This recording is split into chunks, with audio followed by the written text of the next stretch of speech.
Berlatar di Australia Barat, petugas patroli jalan raya bernama Gary dan Brian sedang parkir di pinggir jalan raya pedalaman sambil ngemil keripik kentang dan berusaha keras memenuhi kuota tilang pengendara yang ngebut. Tak lama berselang, seorang pengendara mobil bernama Mick Tyler lewat dengan kecepatan di bawah batas kecepatan normal dan mereka menghentikannya, mengklaim bahwa ia telah ngebut, padahal mereka curang dan sengaja. Kemudian, mereka turun dari mobil patroli. Gary mengobrol dengan Mick, sementara Brian memeriksa isi bak mobil Mick yang ditemukan beberapa bangkai babi. Gary meminta diperlihatkan surat izin mengemudi. Straight, no, sorry, mate. No, you bastards. You put me on, aren't you? Mick pun mengambilnya sambil menyembunyikan pisau yang telah ia siapkan. Gary yang memeriksa SIM-nya mengatakan bahwa Mick jauh dari rumah. Dalam batinnya, Mick adalah mangsa empuk, rakyat jelata. Setelah selesai meremehkan dan menghina Mick, kedua petugas memberinya surat tilang ngebut dan perintah untuk menyingkirkan truknya, sementara mereka langsung pergi. Tak lama kemudian, karena merasa tidak terima, Mick yang memang pemburu babi liar mengambil senapan miliknya dan dengan sengaja menembak kepala Brian saat sedang menyetir, menyebabkan mobil oleng dan jatuh ke jurang.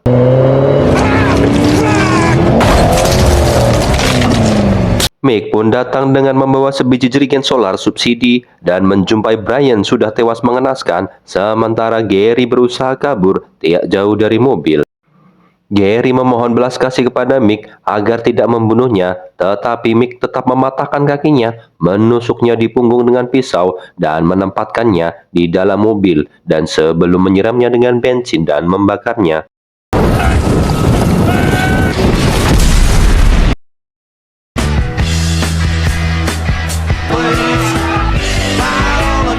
Sementara itu, sepasang kekasih muda asal Jerman yang merupakan turis backpacker bernama Rutger dan Katarina menumpang kendaraan dari Sydney ke kawasan Wolf Creek dan berkemah di dekatnya.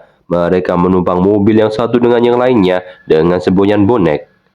Setelah dirasa tujuan hampir sampai, karena kelelahan berjalan, mereka pun berusaha menghentikan mobil yang lewat. Yang tak mereka ketahui adalah itu mobil Mick, pria yang baru saja membunuh polisi.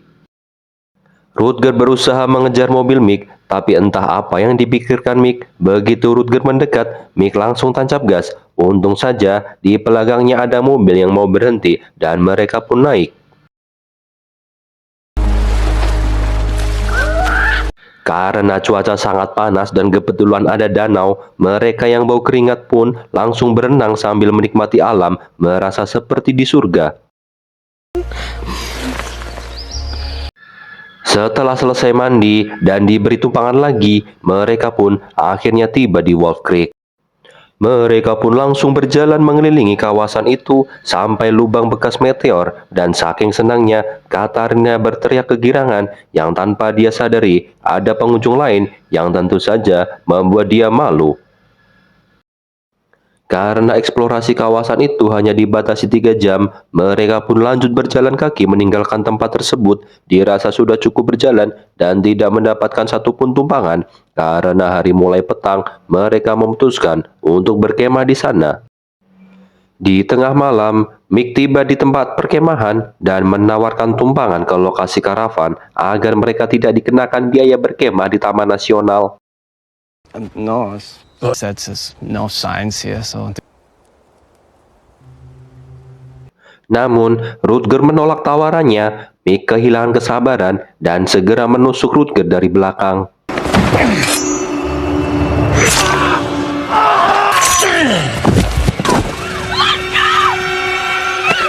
Kemudian ia mengikat Katarina dan bersiap untuk memperkosanya, tetapi Rutger yang terluka kembali melawan Mick. Rutger akhirnya dikalahkan dan dipenggal kepalanya tepat di depan Katarina. Hal ini membuat Katarina syok berat dan seketika dipukul Mick hingga pingsan.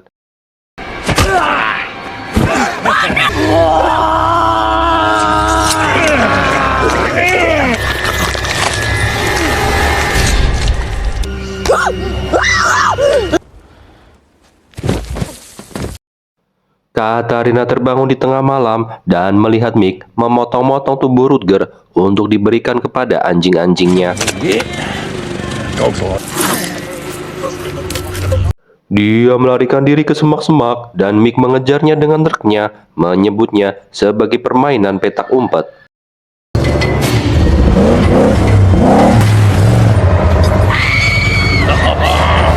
Pada saat yang sama, seorang turis dari Inggris yang bernama Paul sedang mengemudi di jalan raya dan berhenti ketika melihat Katarina berdiri di jalan.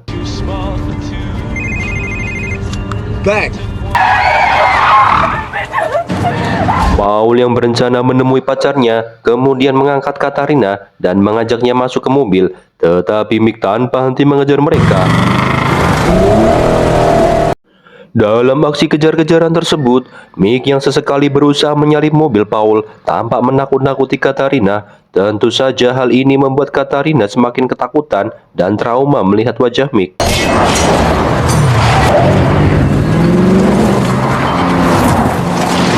Setelah beberapa saat sonteng-sontengan mobil, akhirnya mobil Mick menyangkut di akar kayu dan terjebak.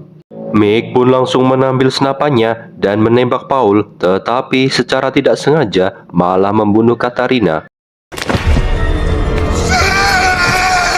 Paul kemudian pergi meninggalkan Mick. Mick pun gagal menembaknya dan dengan menyesal meninggalkan tubuh Katarina di pasir dan menutupinya hanya dengan kantong tidur saat fajar. Dia membersihkan mobilnya dari sisa-sisa darah dan pecahan kaca dan melanjutkan perjalanan.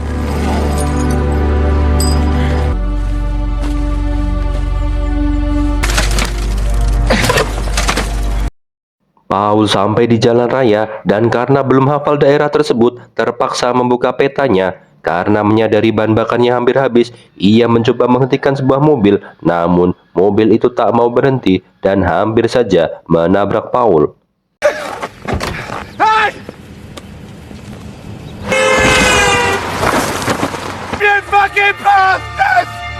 Paul kemudian melihat sebuah truk dari kejauhan. Ia segera menyadari bahwa ternyata Mick yang mengemudikan truk tersebut setelah membunuh pengemudi aslinya.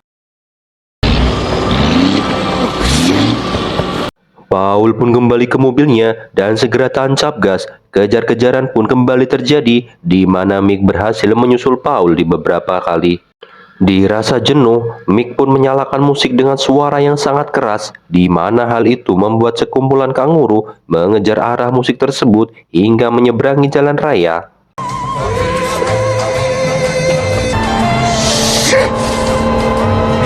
Hampir saja Paul menabrak kanguru, tetapi berhasil menghindarinya, namun tidak dengan Mick yang memang dengan sengaja menabrak dan melindasnya.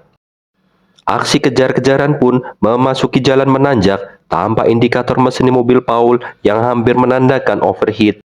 Sejenak, Paul berhasil lolos karena truk tidak kuat menanjak, namun apes bagi Paul, ban mobilnya malah pecah dan terpaksa menemikkan mobilnya di samping tebing yang curam.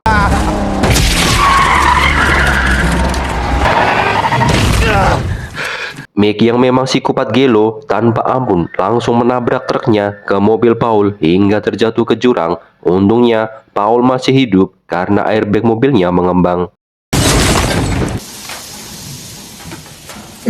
Selang beberapa saat, Mick pun menjalankan truknya hingga meluncur ke bawah mengenai mobil Paul hingga terjadi ledakan besar.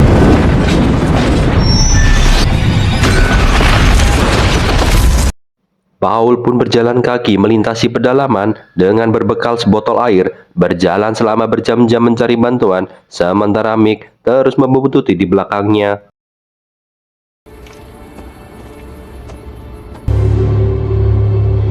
Karena kelelahan dan dehidrasi, ia pun pingsan di dekat sebuah rumah pertanian di pedalaman dan diberi makanan serta tempat berlindung oleh pasangan lansia. Ketika dia sadar dan bangun, dia sudah berada di dalam kamar rumah tersebut sambil disiapkan baju baru oleh yang punya rumah. Paul pun keluar kamar dan telah disiapkan makanan berupa semangkok sup plus sepotong roti. Eat up. You'll need your strength. Mereka berencana membawa Paul ke kota terdekat setelah ia makan, tetapi saat sedang lahap makan, Mick menemukan rumah itu dan berteriak di luar rumah. Si kakek memutuskan keluar rumah menemui Mick, sementara istri dan Paul tetap di dalam rumah. Mick bermaksud membawa Paul bersamanya, namun si kakek menolak dan mengusirnya secara kasar. Now get! Kakek pun masuk kembali ke dalam rumah, mengira Mick sudah pergi. Tiba-tiba terdengar suara, dan setelah melakukan pengecekan, ternyata senapan shotgunnya yang ia simpan di lemari kaca hilang, dan seketika Mick langsung membunuh si kakek tersebut. Mendengar suara tembakan, istrinya khawatir dan mencari suaminya, dan tanpa basa-basi langsung dieksekusi Mick saat lari keluar pintu. Had a good time, you and me. Paul melarikan diri lagi, sementara Mick yang melihat kuda langsung mengejarnya sambil naik kuda. Hari pun berubah malam, Paul pun bersembunyi di antara semak-semak, sementara Mick mencarinya dengan bantuan senter, hingga akhirnya Mick berhasil menemukan keberadaan Paul dan langsung memukulnya hingga pingsan.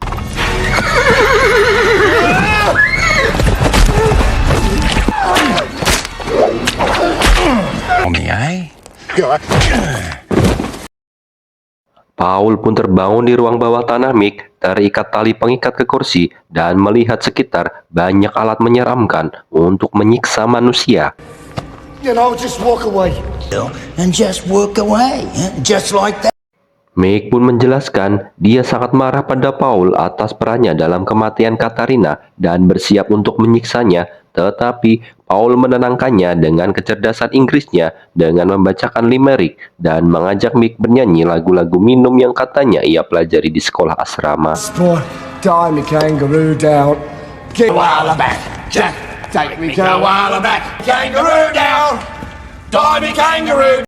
Ia juga mengajak Mick untuk ikut bernyanyi lagu Rolf Harris, sementara Paul melihat sebuah palu di meja.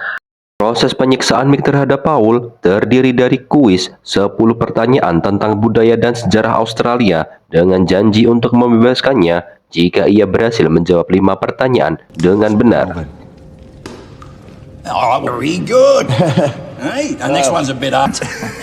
I might have to let you go on that answer alone. I'm a man of my word, and either way, you know, I did. Namun, untuk setiap pertanyaan yang dijawab Paul dengan salah, ia akan kehilangan 1 jari.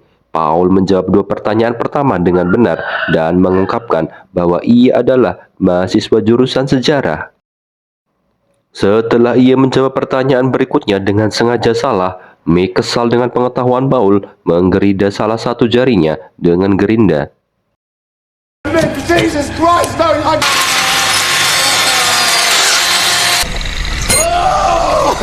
Pertanyaan selanjutnya berkaitan dengan kriket dan siapa pemain kriket terhebat sepanjang masa, dan Paul menjawab salah. Real well. Not Shane fucking Warne. I don't know anything about fucking cricket.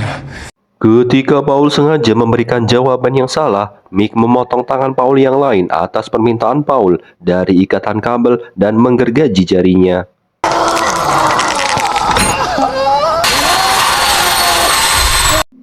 Paul pun kemudian mengambil palu di dekatnya dan memukul Mick dengan keras sebelum melarikan diri melalui terowongan penjara bawah tanah. Soon turn you into a woman. I didn't mean it like...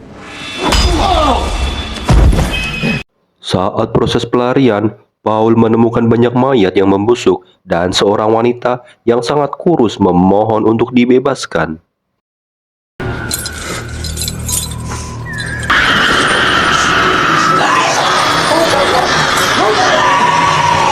Saat dikejar oleh Mick yang terluka, Paul akhirnya menemukan jalan keluar, tetapi melihat selembar kain di tanah tepat di depannya, mengangkatnya, ia menemukan sebuah jebakan tongkat di bawahnya.